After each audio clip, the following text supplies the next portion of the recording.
Welcome to Harsha's learning. இந்த வீடியோவில் நாம் என்ன பார்க்க போகிறோன்னா 6th ஸ்டாண்டர்ட் தமிழ் இயல் 3 அறிவியலால் ஆள்வோம் அந்த லெசனோட book back question and answer தான் பார்க்க போகிறோம். ஸோ ஃபர்ஸ்ட் சரியான விடையை தேர்ந்தெடுத்து எழுதுக. கொஷின் நம்பர் 1, அவன் எப்போதும் உண்மையையே உரைக்கின்றான். ஸோ இதுக்கான ஆன்சர் உரைக்கின்றான். அடுத்ததா கொஷின் நம்பர் 2, ஆழ்கடல் என்னும் சொல்லை பிரித்து எழுத கிடைப்பது ஆழம் கூட்டல் கடல். ஸோ இதோட ஆன்சர் ஆழம் கூட்டல் கடல். அடுத்ததா தேர்ட் கொஷின், விண்வெளி என்னும் சொல்லை பிரித்து எழுத கிடைப்பது. ஸோ இதோட ஆன்சர் விண் கூட்டல் வெளி. அடுத்ததா கொஷின் நம்பர் 4, நீலம் கூட்டல் வான் என்பதனை சேர்த்து எழுத கிடைக்கும் சொல் நீலவான். ஸோ இதோட ஆன்சர் நீலவான்.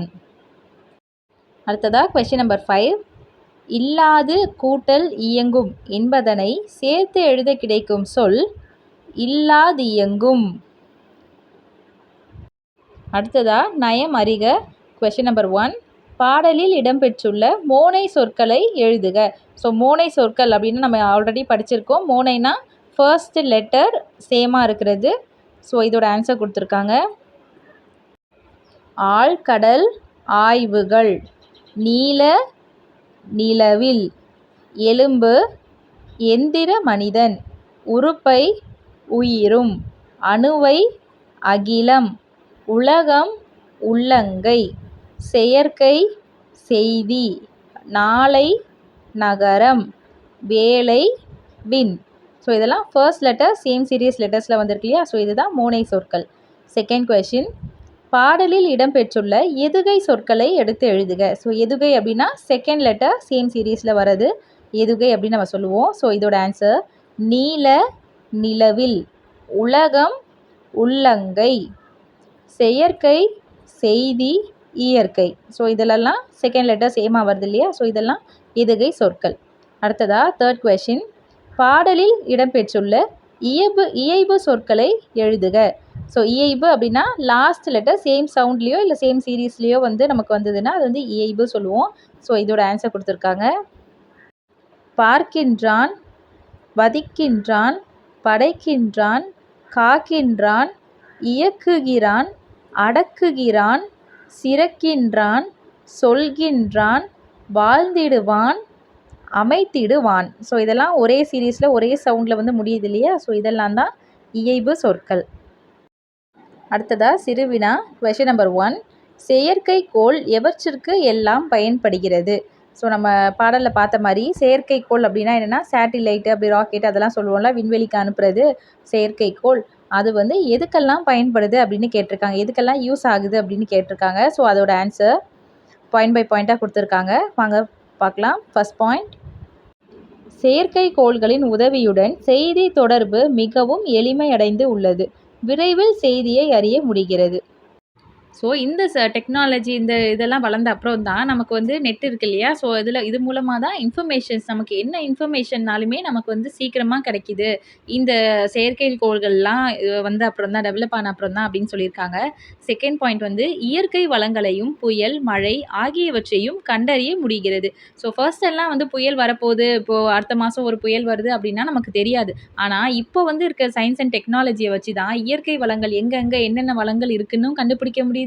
மழை வரப்போகுதா இல்லைனா புயல் இந்த இடத்துல வந்து வரப்போகுதா அப்படின்ற இயற்கை பேரிடர்கள்லாம் இருக்கு இல்லையா, டிசாஸ்டர் சொல்லுவோம் இல்லையா. ரொம்ப ஒரு புயல் வருது, நம்ம எச்சரிக்கையாக இருக்கணும் அப்படின்ட்டுன்னு அதெல்லாமே இப்போ வந்து நம்ம ஈஸியாக கண்டுபிடிக்க முடியுது இந்த செயற்கைக்கோள்கள்லாம் வச்சு தான், இதெல்லாம் யூஸ் பண்ணி தான் அப்படின்னு சொல்லியிருக்காங்க. அடுத்ததா செகண்ட் கொஷின், நாளைய மனிதனின் வாழ்வு எவ்வாறு இருக்கும். ஸோ ஃப்யூச்சர், நாளைய மனிதனா நாளைக்கு இருக்க போகிற மனிதனை சொல்லலாம். அவங்க ஃப்யூச்சரில் நம்ம ஜென்ரேஷன் வந்து எப்படி இருக்கும் அப்படின்ற மாதிரி கேட்டிருக்காங்க. ஸோ அதனுடைய ஆன்சர், நாளைய மனிதன் விண்ணிலுள்ள கோள்களில் எல்லாம் நகரங்கள் அமைத்து வாழ்ந்திடுவான். அங்கு சென்று வருவதற்கான விண்வெளி பாதைகளையும் அமைத்திடுவான். ஸோ இது ஒரு கற்பனை கதை தான். அதாவது இப்போது ஃப்யூச்சர் நம்ம பாஸ்டில் இருந்த மனிதர்கள் வந்து இவ்வளோ வந்து டெவலப்டாக இல்லை. ஆனால் இப்போ கரண்ட்டாக இருக்க நம்ம வந்து மனுஷங்க வந்து நல்லாவே ஒரு சயின்ஸ் அண்ட் டெக்னாலஜி எல்லாம் வளர்த்துட்டு கொண்டு போயிட்டு இருக்காங்க.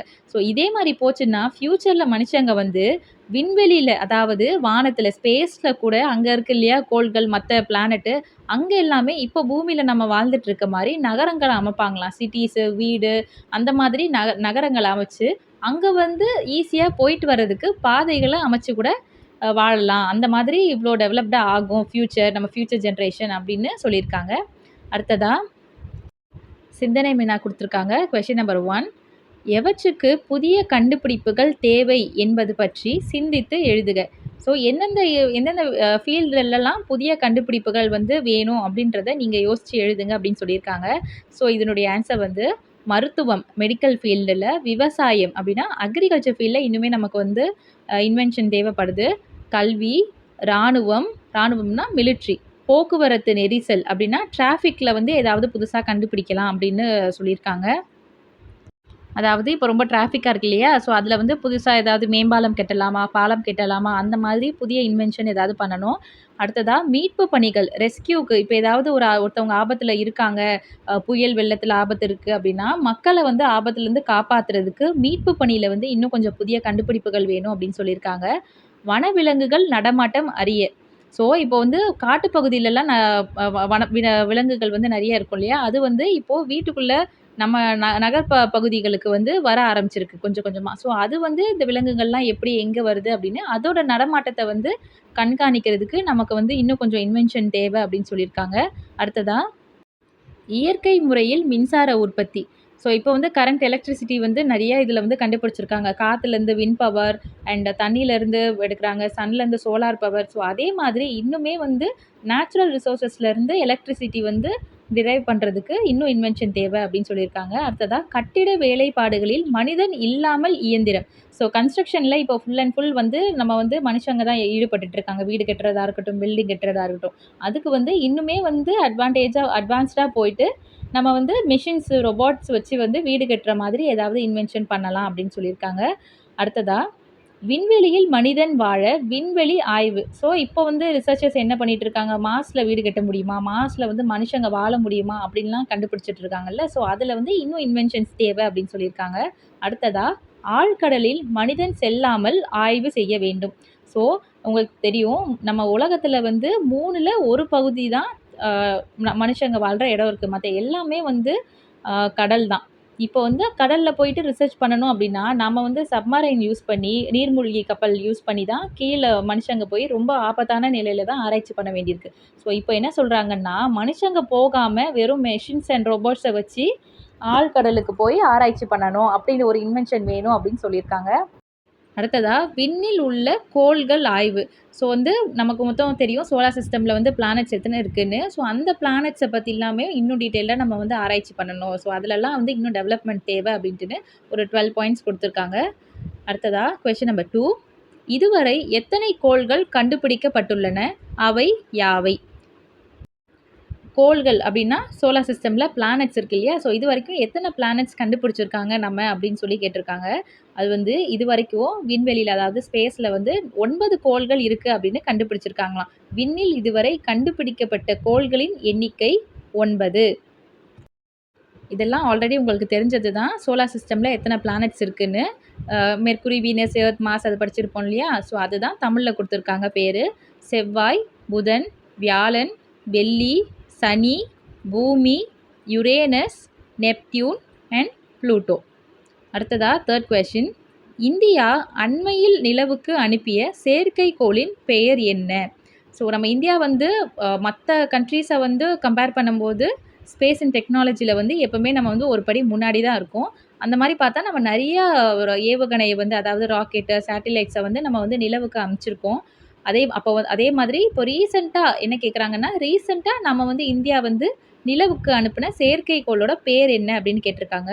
ஸோ அதோட பேர் என்னன்னா, இந்தியா அண்மையில் நிலவுக்கு அனுப்பிய செயற்கைக்கோளின் பெயர் சந்திராயன் 2. ஸோ அந்த ராக்கெட்டோட பேர் என்ன? சேட்டிலைட்டோட பேர் சந்திராயன் 2. அடுத்ததா இந்த அறிவியலால் ஆல்பம் அப்படின்ற ஒரு போயமோட ஒரு சின்ன குட்டி ஷார்ட் நோட் எக்ஸ்ப்ளனேஷன். ஸோ இதை வந்து நம்ம எக்ஸ்ப்ளனேஷன் வீடியோவில் வந்து போட்டிருக்கோம். அதை வந்து நீங்கள் பார்த்தீங்கன்னாவே உங்களோட ஓன் வேர்ட்ஸில் ஈஸியாகவே எழுத முடியும். ஸோ பார்க்காதவங்க போய் சேனலில் போய் பார்த்துட்டு வாங்க. அண்ட் இந்த வீடியோ வந்து பிடிச்சிருந்ததுன்னா லைக் பண்ணுங்கள், உங்கள் ஃப்ரெண்ட்ஸ்க்கு வந்து வாட்ஸ்அப்பில் ஷேர் பண்ணி விடுங்க. அடுத்ததாக என்ன லெசன் போஸ்ட் பண்ணணும் அப்படின்னு கமெண்ட் பண்ணுங்கள். தேங்க்ஸ் ஃபார் வாட்சிங் ஹர்ஷாஸ் லேர்னிங். டெய்லி இதே மாதிரி லெசன் வீடியோக்கு சேனலை சப்ஸ்கிரைப் பண்ணி வச்சுக்கோங்க. தேங்க்யூ.